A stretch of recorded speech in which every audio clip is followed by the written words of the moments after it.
నా స్తుతి పాత్రుడా నా యేసయ్యా, నా ఆరాధనకు నీవే యోగ్యుడవయ్యా, నా ఆరాధనకు నీవే యోగ్యుడవయ్యా, నా స్తుతి పాత్రుడా నా యేసయ్యా. నీ వాక్యమే నా పరవశము, నీ వాక్యమే నా ఆత్మకు ఆహారము, నీ వాక్యమే నా పరవశము, నీ వాక్యమే నా ఆత్మకు ఆహారము, నీ వాక్యమే నా పాదములకు దీపము, నీ వాక్యమే నా పాదములకు దీపము, నీ వాక్యమే నా పాదములకు దీపము, నీ వాక్యమే నా పాదములకు దీపము. నా స్తుతి పాత్రుడా నా యేసయ్యా, నా ఆరాధనకు నీవే యోగ్యుడవయ్యా, నా ఆరాధనకు నీవే యోగ్యుడవయ్యా, నా స్తుతి పాత్రుడా నా యేసయ్యా.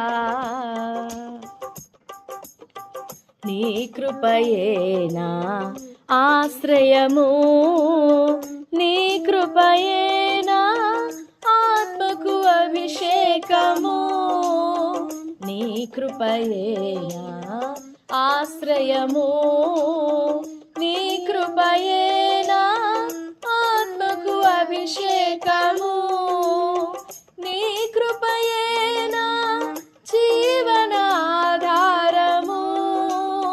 నీ కృపయే నా జీవనాధారము,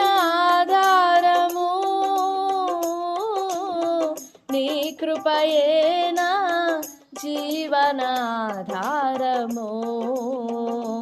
నా స్తుతి పాత్రుడా నా యేసయ్యా, నా ఆరాధనకు నీవే యోగ్యుడవయ్యా, నా ఆరాధనకు నీవే యోగ్యుడవయ్యా, నా స్తుతి పాత్రుడా నా యేసయ్యా.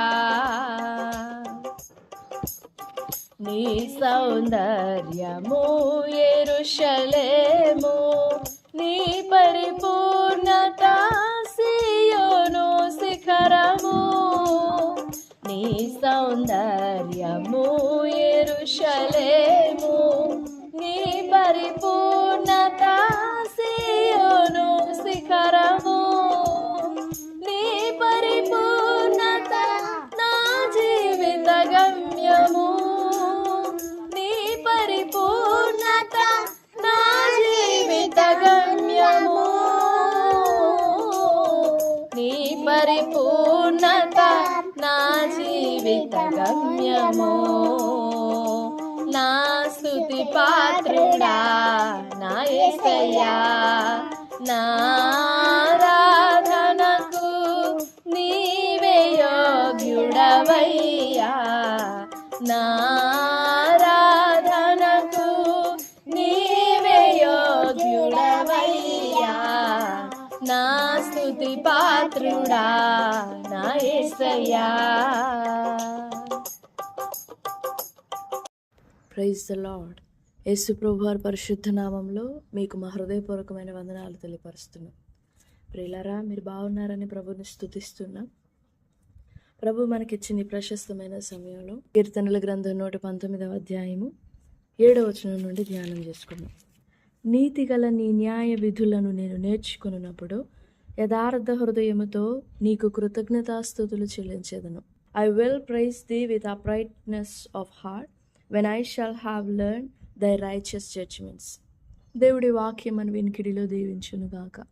ఆమేన్. దేవుని బిడ్డలారా, ఉదయకాల సమయంలో న్యాయ విధులను నేర్చుకొనడం, దేవుని న్యాయ విధులు నేర్చుకొనడం గురించి ఆలోచన చేస్తున్నాం.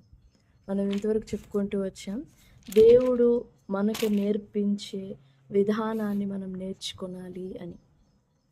అంటే ఇతరమైన మార్గాలు కూడా ఉన్నాయి, మనం నేర్చుకునే మార్గాలు ఇతరమైనవి కూడా ఉన్నాయి. లేఖనంలో బట్టి మనం చూస్తే మన సొంతంగా నేర్చుకునే విధానాలు కూడా ఉన్నాయి, దేవుని వలన కాకుండా. 29వ అధ్యాయం యెషయా గ్రంథం 13వ వచనం, ప్రభు ఈలాగు సెలవిచ్చుచున్నాడు, ఈ ప్రజలు నోటి మాటతో నా యొద్దకు వచ్చుచున్నారు, పెదవులతో నన్ను ఘనపరచుచున్నారు, కానీ తమ హృదయమును నాకు దూరం చేసుకుని ఉన్నారు. వారు నా ఎడల చూపు భయభక్తులు మానవుల విధులను బట్టి వారు నేర్చుకునినవి. నేను నేర్పలేదు వారికి, వారే తమ సొంత మార్గాలను ఉపయోగించి నేర్చుకున్నారు. దేవుడు మనుష్యుల విధానాలని ఇష్టపడట్లేదు. మనుష్య విధానంలో మన ఇష్టం వచ్చినట్లుగా మనం నేర్చుకుంటే ఇష్టపడడు. కొలస్సీ పత్రిక 2వ అధ్యాయము 20-22 వచనములలో కూడా, మీరు క్రీస్తుతో కూడా లోకము యొక్క మూలపాఠముల విషయమై వృత్తి పొందిన వారైతే లోకములో బ్రతుకుచున్నట్టుగా మనుషుల ఆజ్ఞలను పద్ధతులను అనుసరించి నడువక, చేత పట్టుకొనవద్దు, రుచి చూడవద్దు, ముట్టవద్దు అని విధులకు మీరు లోబడనేలా అవన్నీ వాడుకొనుట చేత నశించిపోవును. అటివి స్వేచ్ఛారాధన విషయంలో, వినయ విషయంలో, దేహ శిక్ష విషయంలోనూ జ్ఞానరూపకమైనవని ఎంచబడుచున్నవే గాని శరీరేచ్ఛా నిగ్రహములో ఏమాత్రమును ఎన్నిక చేయదగినవి కావు. మనుషుల పద్ధతులను బట్టి, మనుషుల డెసిషన్స్ని బట్టి, మనుషుల స్ట్రిక్ట్ రూల్స్ని బట్టి మనం నేర్చుకున్నట్లయితే ఇదిగో ఈ వచనమే వర్తిస్తుంది. కొలస్సీ 2:23. అలాంటి విధులు, అలాగున నేర్చుకున్న మార్గాలు స్వేచ్ఛారాధన విషయంలో, వినయ విషయంలో, జ్ఞాన విషయంలో, దేహ శిక్ష విషయంలో అలా కనపడతాయి. దే ఆర్ సో విజ్డమ్, చాలా జ్ఞానము అని కనపడతాయి. కానీ శరీరేచ్ఛ నిగ్రహములో, అంటే పరిశుద్ధముగా ప్రవర్తించు విషయంలో, ప్రభు అన్నట్లు నేను పరిశుద్ధుడైన ఉన్న ప్రకారం మీరు సమస్త ప్రవర్తన యందు పరిశుద్ధులయుండుడి అనే మాటకు ఈ నేర్చుకున్న ఈ అభ్యాసము సరిపడదు,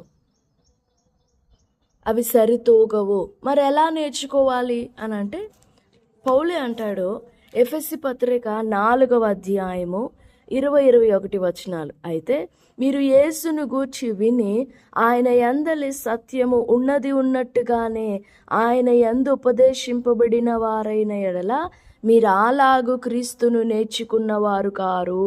ఏంటి అనంటే, మీ ప్రాచీన స్వభావం వదులుకోవాలి, మీ చిత్తవృత్తి యందు నూతనపరచబడాలి, నీతియు యథార్థమైన భక్తి గలవారై దేవుని పోలికగా సృష్టింపబడిన నవీన స్వభావం ధరించుకోవాలి. ఇది ఆయన మనకి నేర్పే పాఠం. అధికారి వచ్చుచున్నాడు, నాతో వానికి ఏం సంబంధం లేదు, అలాంటివి ప్రభు మనకి నేర్పేది. యోహాను సువార్త 8వ అధ్యాయం 28వ వచనం, కావున యేసు మీరు మనుష్య కుమారుని పైకెత్తినప్పుడు నేనే ఆయనననియు నా అంతట నేనే ఏమీయూ చేయక తండ్రి నాకు నేర్పినట్టు ఈ సంగతులు మాట్లాడుచున్నాననియు మీరు గ్రహించెదరు. తండ్రి నేర్పించారు. యోహాను సువార్త 8వ అధ్యాయం 38వ వచనం, నేను నా తండ్రి యొద్ద చూచిన సంగతులే బోధించుచున్నాను, ఆ ప్రకారమే మీరు మీ తండ్రి యొద్ద వినిన వాటినే జరిగించుచున్నారని వారితో చెప్పాను.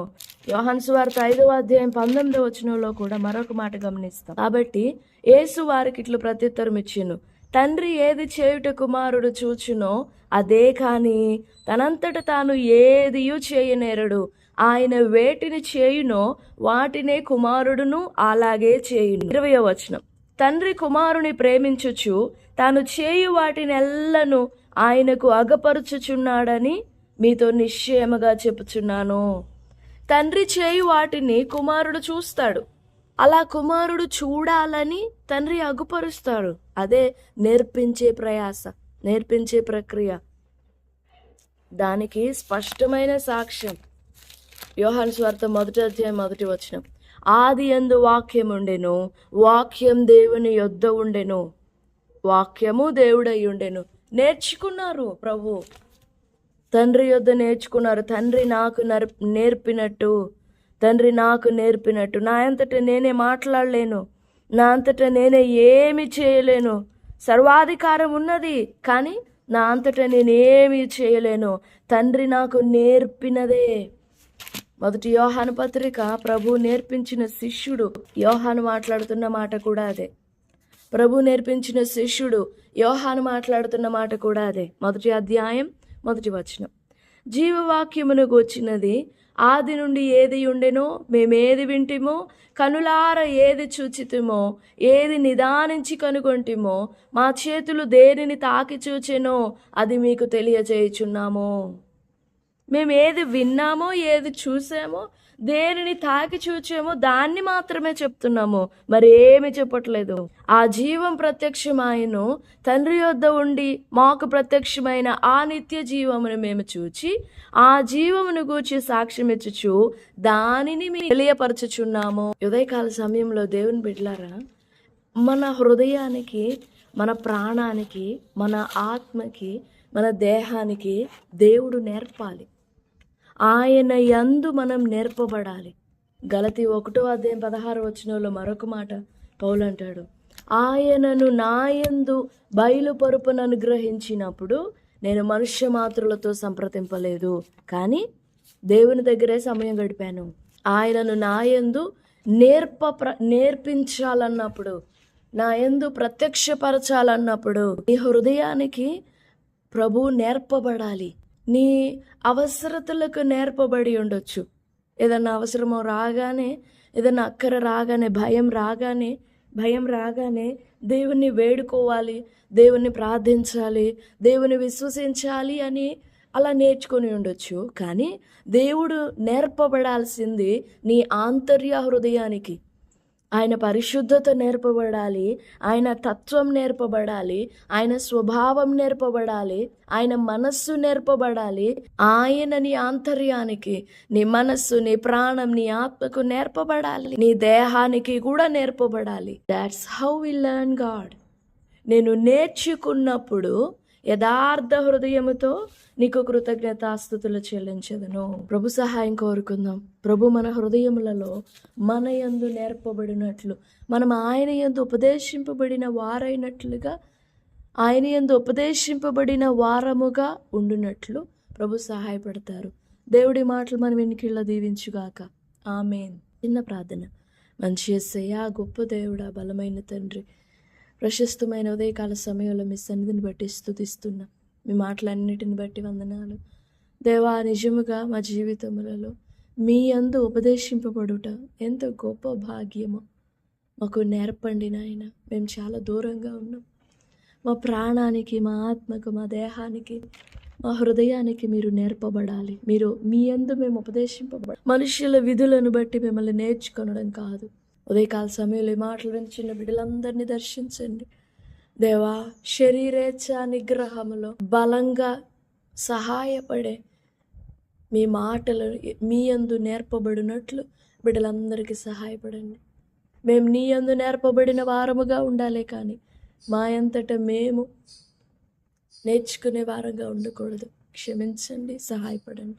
ఈ మాటలన్నీ మా వెనుకడిలో దీవించి దినదీవెనలతో నింపమని, ఈ దినమంతా ఈ ప్రశస్తమైన సన్నిధి మాతో ఉంచమని వేడుకుంటూ సమయం బట్టి స్తోత్రం చెల్లిస్తూ యేసు ప్రభు వారి పరిశుద్ధ నామంలో స్తుతించి ప్రార్థిస్తున్నాం తండ్రి.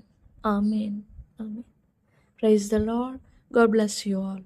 Have a great and blessed day. Amen.